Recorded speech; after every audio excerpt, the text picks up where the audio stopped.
नमस्कार मित्रांनो, स्मार्ट मराठी चॅनलमध्ये तुमचं पुन्हा एकदा स्वागत। मित्रांनो, आज तुम्हाला मी अक्षय तृतीयाबद्दल संपूर्ण माहिती सांगणार आहे। तत्पूर्वी तुम्ही जर माझ्या चॅनलला नवीन असाल तर चॅनलला सबस्क्राईब आणि लाईक नक्की करा। मित्रांनो, हिंदू कॅलेंडरच्या मुख्य तारखांपैकी एक म्हणजे अक्षय तृतीया। हिंदूंसाठी हा अत्यंत पवित्र दिवस आहे। अक्षय तृतीया वैशाख महिन्याच्या शुक्ल पक्षाच्या तृतीयेला साजरी केली जाते। याला आखाती तीज असेही म्हणतात। अक्षय तृतीयेचा अर्थ मी तुम्हाला थोडक्यात सांगणार आहे। अक्षय म्हणजे जे कधीही संपत नाही आणि म्हणूनच असे म्हटले जाते की अक्षय तृतीया ही अशी तिथी आहे ज्यामध्ये सौभाग्य आणि शुभ परिणामांचा कधीही क्षय होत नाही। या दिवशी केलेले कार्य मनुष्याच्या जीवनात कधीही न संपणारे शुभ फल देते। म्हणूनच असे म्हटले जाते की या दिवशी एखादी व्यक्ती जिंकल्यानंतरही चांगले कर्म आणि दान करते, त्याचे शुभ परिणाम मोठ्या प्रमाणात मिळतात आणि शुभ परिणामाचा प्रभाव कधीही संपत नाही। अक्षय तृतीयेला का साजरी केली जाते? अक्षय तृतीया हा हिंदू धर्मात साजरा केला जाणारा अतिशय पवित्र सण आहे। सर्व हिंदू तो मोठ्या उत्साहाने साजरा करतात। हिंदू धर्मासोबतच अक्षय तृतीयेचा दिवस जैन धर्मासाठी महत्त्वाचा आहे। आखाती तीज मागे अनेक हिंदू श्रद्धा आहेत। काही जण याचा संबंध भगवान विष्णूच्या जन्माशी जोडतात, तर काही जण भगवान श्रीकृष्णाच्या लीलाशी जोडतात। सर्व समजुती श्रद्धेने संबंधित असल्यासोबतच खूप रोचक आहेत। हा दिवस पृथ्वीचे रक्षक भगवान विष्णू यांना समर्पित आहे। हिंदू धर्माच्या मान्यतेनुसार विष्णूने श्री परशुरामाच्या रूपात पृथ्वीवर अवतार घेतला होता। या दिवशी विष्णू 6व्यांदा परशुरामाच्या रूपात पृथ्वीवर अवतरले आणि म्हणूनच हा दिवस परशुरामाचा जन्मदिवस म्हणूनही साजरा केला जातो। धार्मिक मान्यतेनुसार त्रेता आणि द्वापर युगापर्यंत विष्णू पृथ्वीवर चिरंजीव म्हणजेच अमर राहिले होते। परशुराम हे सप्तश्रीपैकी एक ऋषी जमदग्नी आणि रेणुका यांचे पुत्र होते। हे ब्राह्मण कुटुंबात जन्माला आले। म्हणूनच अक्षय तृतीया आणि परशुराम जयंती सर्व हिंदू धर्मात मोठ्या थाटामाटात साजरे केले जाते। दुसऱ्या मान्यतेनुसार त्रेतायुगाच्या प्रारंभी पृथ्वीची सर्वात पवित्र मानली जाणारी गंगा नदी या दिवशी स्वर्गातून पृथ्वीवर आली होती। भगीरथाने गंगा नदी पृथ्वीवर आणली होती। या पवित्र नदीचे पृथ्वीवर आगमन झाल्याने या दिवसाचे पावित्र्य वाढते आणि म्हणूनच या दिवसाचा हिंदूंच्या पवित्र सणात समावेश होतो। या दिवशी पवित्र गंगा नदीत स्नान केल्याने व्यक्तीची पापे नष्ट। माता अन्नपूर्णा, स्वयंपाकघर आणि पाककला ची देवी यांचा वाढदिवस देखील मानला जातो। अक्षय तृतीयेच्या दिवशी आई अन्नपूर्णेची पूजा केली जाते आणि भंडारदरा भरून ठेवण्यासाठी आईकडून वरदान मागितले जाते।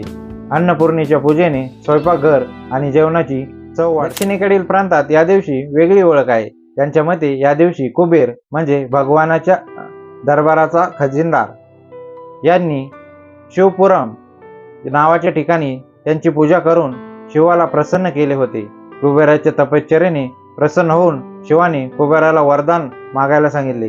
कुबेराने लक्ष्मीजीकडून आपली संपत्ती परत मिळवण्यासाठी वरदान मागितले। तेव्हा शंकरजीने कुबेराला लक्ष्मीची पूजा करण्याचा सल्ला दिला।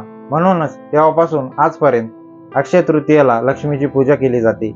लक्ष्मी ही विष्णूची पत्नी आहे, म्हणून लक्ष्मीची पूजा करण्यापूर्वी भगवान विष्णूची पूजा केली जाते। दक्षिणेला या दिवशी लक्ष्मी यंत्रमाची पूजा केली जाते, ज्यामध्ये विष्णू लक्ष्मी सोबतच कुबेराचे चित्र। महर्षी व्यास यांनी अक्षय तृतीयेच्या दिवशी महाभारत लिहिण्यास सुरुवात केली। या दिवशी महाभारतातील युधिष्ठिराला अक्षयपत्र प्राप्त झाले होते। या अक्षयपत्राचे वैशिष्ट्य म्हणजे त्यातून अन्न कधीच संपत नाही। या पत्राद्वारे युधिष्ठिर आपल्या राज्यातील गरीब आणि भुकेल्या लोकांना अन्नदान करून मदत करत असे। या श्रद्धेच्या आधारावर या दिवशी केलेले दानाचे पुण्यही अक्षय मानले जाते, म्हणजेच या दिवशी मिळालेले पुण्य कधीही संपत नाही। त्यामुळे वर्षानुवर्ष माणसाचे भाग्य वाढते।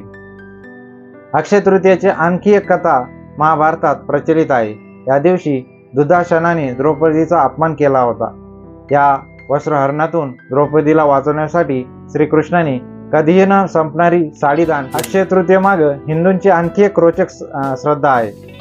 श्रीकृष्णाने पृथ्वीवर जन्म घेतला तेव्हा अक्षय तृतीयेच्या दिवशी त्यांचा गरीब मित्र सुदामा कृष्णाला भेटायला आला. कृष्णाला देण्यासाठी सुदामाकडे फक्त 4 तांदळाचे दाणे होते. तेच सुदामाने कृष्णाच्या चरणी अर्पण केले.